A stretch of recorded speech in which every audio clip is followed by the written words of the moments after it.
Hello, welcome to Garden Chronicles. My name is James David.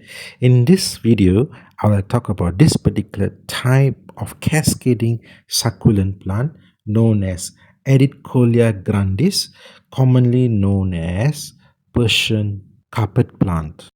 A little bit of an introduction.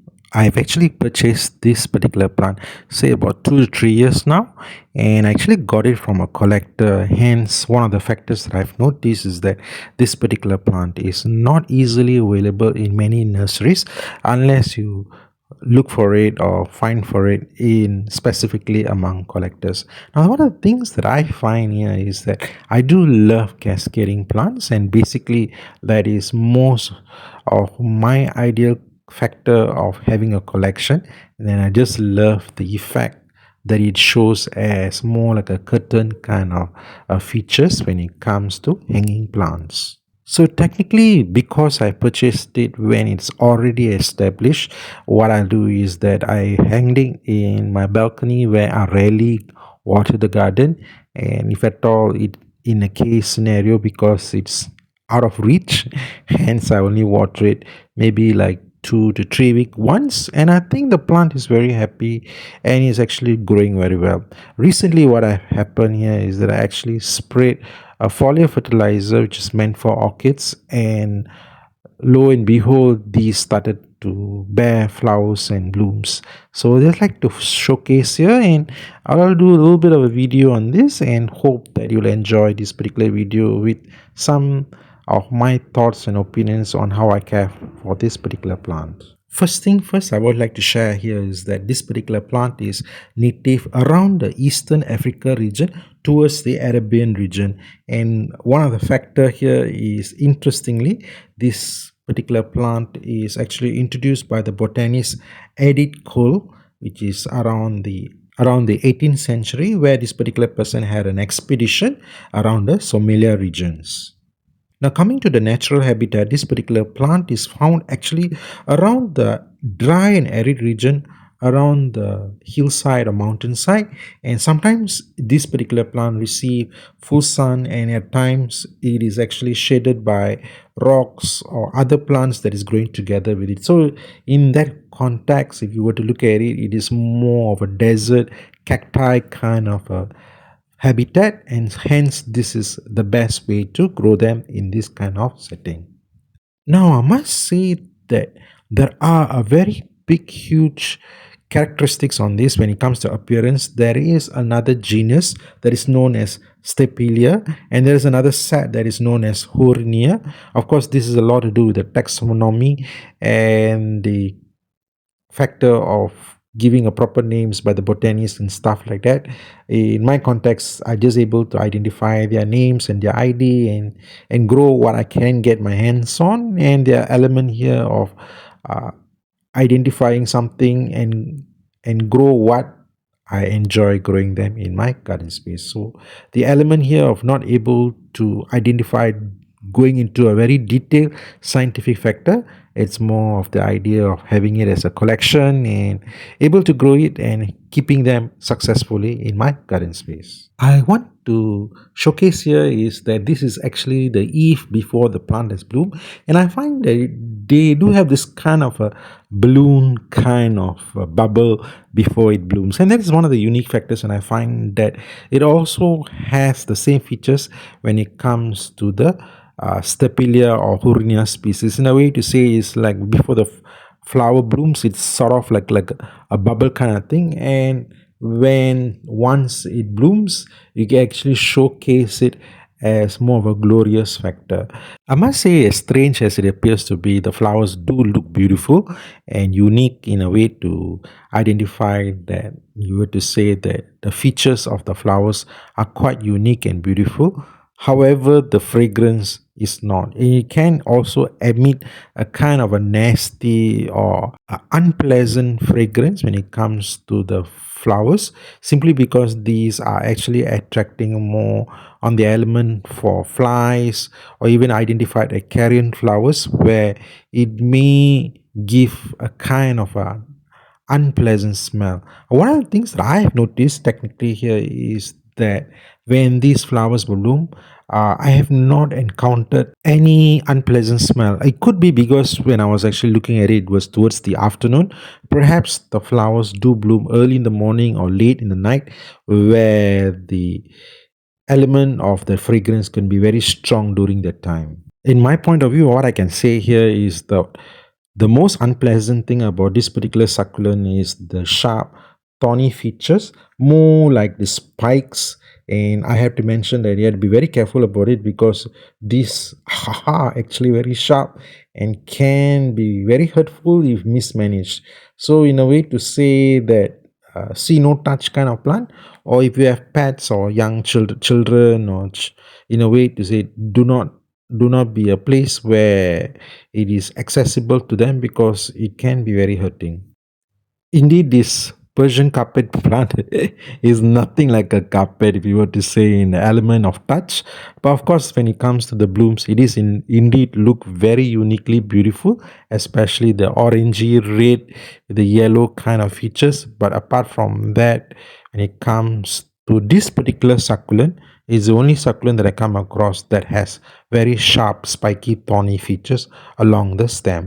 Coming to the factor of talking about carpet, when I have a touch on it, especially the texture of the flower, it is a little bit like a cardboard and it has a fine furry element to it towards it, but it is not as soft as what you might think as carpet you might want to mention. In a way to say, perhaps it's because of the colorization, where it is quite very unique in a factor where it appears to be more like the zebra kind of features. And yes, indeed, when it comes to under a camera, and especially when it comes to a lens, you can actually see there's a kind of fuzzy effect on it because it is very, very fine and it does have the very beautiful feature, especially the intricate features on it. So yes, I would rather say that that particular thing can be very beautiful, and these blooms actually last about 2 to 3 days, which is quite a big deal for me because it's not like something like cactus flowers where the flowers only last only for a day. So this particular one is quite lasting, so it does have a very beautiful factor about it. I do not have a pollinator in my gardens, hence no chances of me to get them into self seeding, or they don't even produce any seeds. So in a factor I can say that they, even though there are some flies that do visit on it, but nothing have I seen that it is not actually self-seeding. So it could be on many factors on this, but as far as I'm concerned, when it comes to propagation, it's definitely going to be more of stem propagation where I have to cut it, let it coalesce for a few days before replanting. But I think I'm happy with having one. Perhaps I might have few spares later, but for now I think I'll just manage with this particular plant. Now, coming to the flower features, I must mention that I have actually indeed found a few variations of it with the same name. There will be one that has more on a kind of a faded note, and there's another one that appears to be much more darker on it. Of course, if you are a collector, and there could be an element where these are actually created as a hybrids, and it could be of that beautiful features in that kind of context. So do look out for it if you're actually identifying and figuring it out and sort of like having a full collection for this particular plant.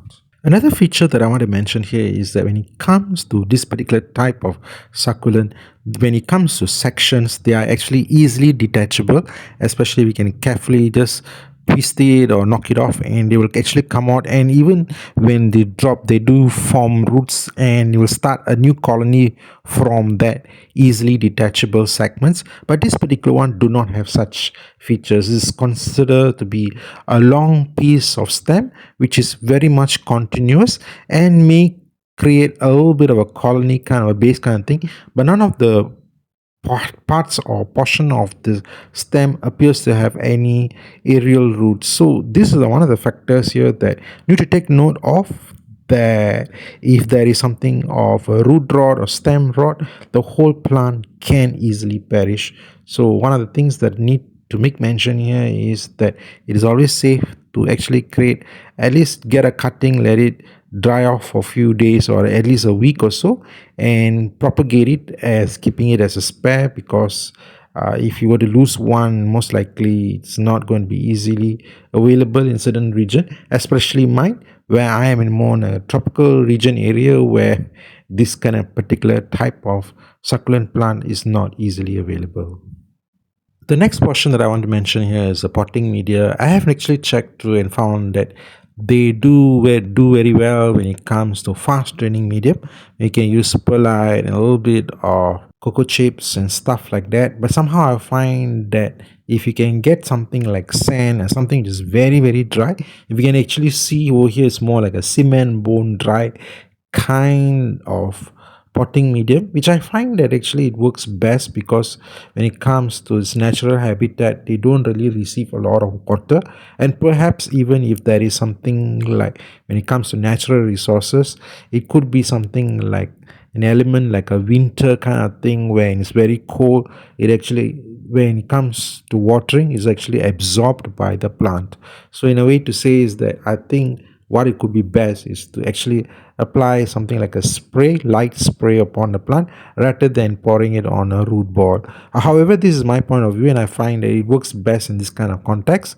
And even when it rains, it's sort of like the light water droplets that actually comes in contact with the surface of this particular stem. So in a way to say that this works best for this particular plant. Also, please take note that I've actually planted two different types, actually three different types of succulent plant here, just to give some variation at different sizes. So do take note that the two of them is actually not Persian carpet plant. Finally, if you're here and you stayed with me until this particular part of this video, really appreciate it if you can just click like and support my channel, and I'll be of course very much grateful if you can actually subscribe my channel. But as for now, if you can't able to do that, please do click like. And for the end part of this video, I would like to showcase this portion of the bloom where it is actually come to its end stage, and you can look at it, that is actually sort of like closed up like more of an inflated balloon, and it's actually unique, even a way to say that it appears to be more like the inverted version of a flower bloom, which I've never seen anything like this in many of the types of flowers and inflorescence. So it's one of the things that I want to make a closure on this, and hope you enjoyed this particular video. And do put in a comment whatever that you find that is interesting or your thoughts on this particular plant, and hope to catch you again in my next video. Take care and have a nice day. Bye.